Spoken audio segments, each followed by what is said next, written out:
오늘 이 특별 새벽기도 제2틀째 사무엘하 7장 18절로 19절 말씀을 본문으로 다윗의 감사기도 이런 제목으로 오늘 새벽에 잠깐 하나님 말씀을 상고하고자 합니다. 다윗의 감사기도, 특별히 길게 풀자고 한다면 하나님의 언약 수요에 대한 다윗의 감사기도 이렇게 말씀드릴 수 있겠습니다. 구약에는 아주 굵직굵직한 하나님과 이스라엘 백성들 사이에 또 하나님과 중요한 인물들 사이에 언약을 체결한 내용들이 등장합니다. 그 대표적인 것이 아브라함과 맺은 언약이라든지 또 시내산에서 모세와 체결한 모세와의 언약, 그리고 그 중대한 오늘 본문은 바로 유명한 데이비딕 카버넌트, 다윗과의 맺은 언약을 기술하고 있는 내용입니다. 그 하나님의 언약 수에 대한 다윗이 지금 감사하는 내용인데요. 이 다윗의 감사기도 이런 제목으로 말씀을 상고하고자 합니다. 하나님의 언약궤를 지금 예루살렘 성으로 옮기고 사방에 평안을 주셨습니다. 다윗 시대에. 그때 다윗이 이제 이런 생각을 하는 거예요. 자신이 살고 있는 이 궁궐, 자신의 그 화려한 집과 그리고 이 하나님의 언약궤가 이 초라하게 장막에 안치되어 있는 그 현실을 보고 하나님 앞에 너무 죄송스럽고 그 다음에 좀 부끄러워 송구스러워서 이제 하나님의 성전을 짓고자 하는 그런 그 열망이 있었습니다. 하나님의 성전을 짓고 그 언약궤를 모시고자 하는 그런 마음이 있어서 선지자 나단에게 자신의 뜻을 아뢰었지만 하나님은 선지자 나단을 통해서 그 성전을 짓겠다고 하는 다윗의 그 계획을 막으셨습니다. 대신에 다윗 왕조를 영원히 견고하게 하시겠다고 하는 소위 축복의 언약을 주신 것이죠. 다윗 왕을 영원히 견고하게 했다는 것은 다윗의 아들 솔로몬을 통해서 성전을 짓고 역사적인 다윗 왕조를 견고하게 하겠다는 의미도 포함되지만 먼 훗날 다윗의 후손을 통해서 오실 그 메시아, 즉 예수 그리스도를 통해서 구원받은 하나님의 백성들로 말미암아 위대한 하나님 나라 건설에 대한 그 계획을 다윗과 체결한 것, 이에 대해서 다윗은 너무나 감격해서 하나님 앞에 감사 기도를 올립니다. 다윗의 감사 기도를 통해서 우리도 이 감사 주간에 하나님 앞에 감사의 비결을 배우는 저와 여러분들이 다 되시기를 축원합니다. 다윗의 감사 비결이 뭘까요? 18절 요절인데요. 다윗 왕이 여호와 앞에 들어가 앉아서 이르되 주 여호와여, 나는 누구 오며 내 집은 무엇이기에 나를 여기까지 이르게 하셨나이까. 다윗의 감사 비결을 그 첫 번째는 여호와 하나님 앞에 나가 기도한 것입니다. 여기 지금 다윗 왕이 여호와 앞에 들어가 앉았다고 하는 것은 단순히 앉아 있는 것을 표현하는 것이 아니라 언약궤를 모신 그 장막의 바깥들에 앉아 하나님 앞에 기도하고 있음을 우리가 추론할 수 있을 것 같아요. 아브라함은 서서 기도했다고 했는데 유대인들은 대개 서서 많이 기도합니다. 그 서서 기도하는 게 장점이 있더라고. 어떤 장점이 있는가 하면 조는 일이 없어. 졸면 쓰러지니까. 그래서 산에 산책하면서도 기도할 수 있고 워킹 프레이어, 기도하면서도 기도할 수 있다는 말. 항상 성전에 앉아서 무릎을 꿇고 기도할 수도 있겠지만 아무튼 환자들, 일어설 수 없는 환자들은 누워서도 기도할 수 있는 거예요.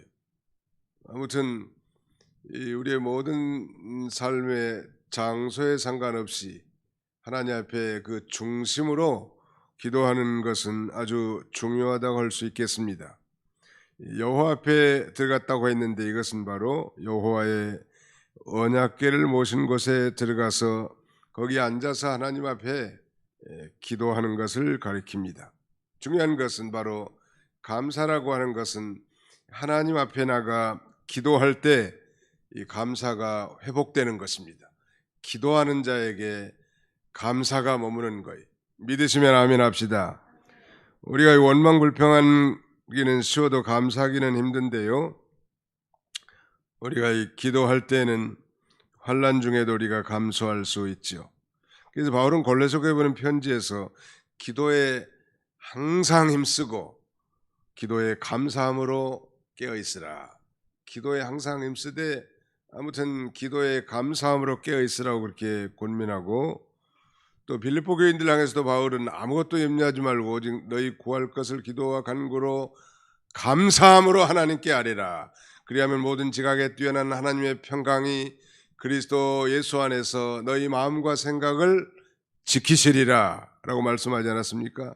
감사함으로, 적어도 감사함으로 기도한다는 것은 영적으로 깨어있다는 반증 아니겠습니까? 바울은 자신이 세운 그 모든 교회들을 향해 기도할 때마다 항상 하나님 앞에 감사의 마음이 들었다고. 특별히 데살로니가 교인들에서 기도할 때는 그 짧은 기간 전파된 복음으로 말미암아 저들의 믿음과 또 사랑의 수고와 소망의 인내의 소식을 듣고 하나님 앞에 감사합니다. 우리가 기도할 때, 아니 누군가를 위해서 기도할 때 감사하는 마음이 든다면 얼마나 좋겠냐는 말. 누군가를 위해서 기도할 때 참 안타까운 마음이 드는 것보다는 훨씬 낫지 않을까요? 성도가 하나님의 전에 들어가서 진실한 기도를 드릴 때 하나님께서는 감사하는 마음을 주십니다. 우리가 뭐 누워서도 기도하고 침상에서도 기도할 수 있지만 그래도 얼굴을 씻고 찬 공기를 가르면서 성전에 나온 것만 하겠습니까? 아무튼 자세가 다르지 않을까요? 벌써 성전에 달려나가서 하나님 앞에 기도하려고 마음을 먹는 순간 하나님의 성령이 그와 함께 하시고 감동을 주신단 말이에요. 그러니까 오실 때부터 벌써 기도하는 거예요. 여기 앉아서 이 순서에 참여한 기도 시간만이 아니고 벌써 일어날 때부터, 세면할 때부터, 걸어오실 때부터, 차 안에서도 벌써 기도하고 있는 거란 말. 염려와 근심, 불안과 낭망, 실패와 좌절 속에서도 우리가 하나님의 전에 나가 하나님 앞에 깊이 기도하고 그 신령한 영적 지성소에 들어가서 주님을 만나면 그 염려와 걱정이 다 바뀌는 거예요. 감사와 기쁨으로. 두려움과 근심이 바뀌는 거예요. 하나님 앞에 찬양과 기쁨으로 바뀌게 된단 말이에요. 우리가 잘 아는 시편 73편에 보면 경건한 시인 아삽이라고 하는 사람이 잠깐 시험에 들려고 했습니다. 들지는 않았고 하나님은 중심에 진실한 자를 사랑하시는 하나님이신데 악인의 형통함을 보고 일시적으로 시험에 들었습니다. 그럼 우리가 잘 아는 대로 그가 하나님의 성전에 들어갈 때에야 그 악인의 결국을 알게 되었고 하나님 앞에 감사를 회복할 수 있었다고 했습니다. 다윗의 감사의 비결 첫 번째는 하나님 앞에 나가 기도하는 것이라고 했습니다. 두 번째는 18절 하반절에 보시면 주 여호와여 나는 누구오며 내 집은 무엇이기에 나를 여기까지 이르게 하셨나이까. 두 번째는 자신의 근본을 깨달을 때, 즉 자신이 어떤 존재인가, 나는 누구오며 내 집은 무엇이간데 여기까지 이르게 하셨나이까. 위대한 그 다윗 언약의 축복에 참여하게 된다는 말. 나는 누구오며, 자신의 근본을 깨달을 때 우리가 감사할 수 있습니다. 근본, 즉 자신의 이 초라하고 보잘것없는, 아니 무가치한 그 존재를 깨달은 것입니다. 다른 성경에 보니까 주 여호와시여 저는 누구오며 제 집은 무엇이간데 지금까지 이끌어 주십니까? 그랬습니다. 자신의 이 근본, 자신의 그 비천함을 근본적으로 아는 사람이 감사를 할 수 있다는 말이에요. 교만한 사람은 자기 꼴을 잘 모르는 사람들이 되게 다 교만한 거예요. 다윗의 근본을 한번 생각해 볼까요? 다윗은 이 이세 여덟 번째 아들로서 그 뭐 형제들보다 축에 끼지도 못했던 인물이죠. 시인은 그렇게 고백합니다. 그야말로 이 냄새나는 전량을 키우는 목동을 이스라엘의 주권자로 삼으셨다고. 그 냄새나는 목동은 별로 그렇게 높은 관직 직업은 아니, 뭐 직업에 귀천은 없지만 당시에 말이죠. 그런 상황이었단 말. 그런 그를 이스라엘을 통치하는 이스라엘의 주권자로 삼으신 그 하나님 앞에 감사하지 않을 수 없었을 것입니다. 자신의 무가치함, 자신의 이 비천함을 언제나 잊지 말아야 합니다. 늘 제가 교회에서 강도하는 것처럼 우리 사람이라고 하는 것은 세 개의 덩어리라고 하지 않았습니까? 첫째가 죄덩어리요. 우리가 죄를 많이 지어서도 죄덩어리지만 아담의 후손으로 태어났기 때문에 우리가 원하든 원치 않든 그 정죄와 유전죄로 말미암아 영혼이 죽어서 태어난 이 전적 부패하고 무능한 죄인들이란 말, 죄덩어리. 그런 이 죄덩어리를 이 독생자를 보내서 우리의 죄를 다 대신 담당하게 하시고 우리를 구원해 주신 하나님을 생각한다면 하나님 앞에 감사할 수밖에 없겠죠. 두 번째는 우리는 흙덩어리예요. 한 줌의 흙으로 만들어진 존재예요. 흙으로 왔기 때문에 여전히 또 우리는 흙으로 돌아갈 존재들입니다. 여러분, 우리 호흡이 끊어진 순간 우리 몸에 구더기가 끌기 시작합니다. 분해하기 시작하는 것이죠. 누구나 예외가 없어요. 그야말로 한정적인 존재고 잠깐 있다가 사라질 그런 존재라는 사실을 인정한다면 우리가 구원받아 저 영원한 천국에 대한 소망을 가지고 사는 것은 감사할 수밖에 없지 않겠습니까? 그 다음에 세 번째 마지막은 맨 몸뚱아리. 옛날 성경은 이 욥기 1장에 보면 적신이라는 말을 썼습니다. 내가 적신으로 왔사오니 적신으로 돌아갈지라. 주신 자도 여호와시오 취하신 자도 여호와시오니 여호와께서 찬송을 받을지로다. 적신이라는 건 붉은 몸뚱아리라는 거예요. 우리 어린아이 막 태어나면 피도 묻고 아주 붉은 몸뚱아리로 태어납니다. 아무것도 가진 것이 없이. 그런데 우리가 소유하고 있는 의복, 가구, 집, 자녀들 이 모든 것은 다 하나님이 은혜로 주신 거란 말. 그런 걸 생각한다면 뭐 빈부에 상관없이 모두가 다 하나님 앞에 감사할 수밖에 없을 것입니다. 자신의 근본을 언제나 잊지 말아야 합니다. 너는 흙이니 흙으로 돌아갈지니라. 자신의 이 성전 건축 계획이 하나님에 의해서 좌절됐음에도 불구하고 보통 사람들 같으면 원망과 불평할 수 있지만 그는 여호와 하나님만이 참신이라고 이렇게 인정하면서 도리어 하나님의 뜻에 순종하면서 감사의 기도를 드릴 수 있었던 것입니다. 이게 진정한 겸손이고 그것이 자기 부인이라고 할 수 있겠죠. 그 다음에 마지막 하나는 하나님의 언약 성취를 절대 신뢰한 것입니다. 19절 보실까요? 같이 한번 읽읍시다. 19절 시작. 주 여호와여 주께서 이것을 오히려 적게 여기시고 또 주의 종의 집에 있을 먼 장래일까지도 말씀하셨나이다. 주 여호와여 이것이 사람의 법이니이다. 하나님의 언약 성취를 절대 신뢰하는 거예요. 주 여호와여 주께서 이것을 오히려 적게 여기시고 또 종의 집에 있을 먼 장래일까지 말씀하셨나이다. 이것을 적게 여겼다고 하는 건 이것이라고 하는 것은 이제 곧 나올 이 뒤에 있는 말씀과 대조됩니다. 먼 장래일과 대조되는데요.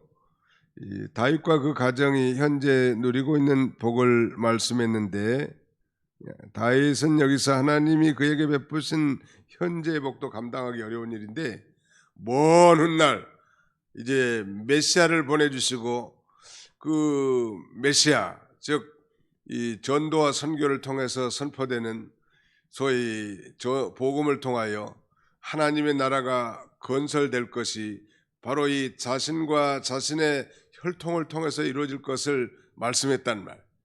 바로 그 하나님의 그 언약의 말씀을 굳게 신뢰함으로 그는 감사할 수 있었던 것입니다. 오늘 우리 신약시대 우리 모든 그리스도인들 마찬가지. 하나님의 말씀을 절대 신뢰할 때 우리가 하나님 앞에 진정으로 감사할 수 있는 것입니다.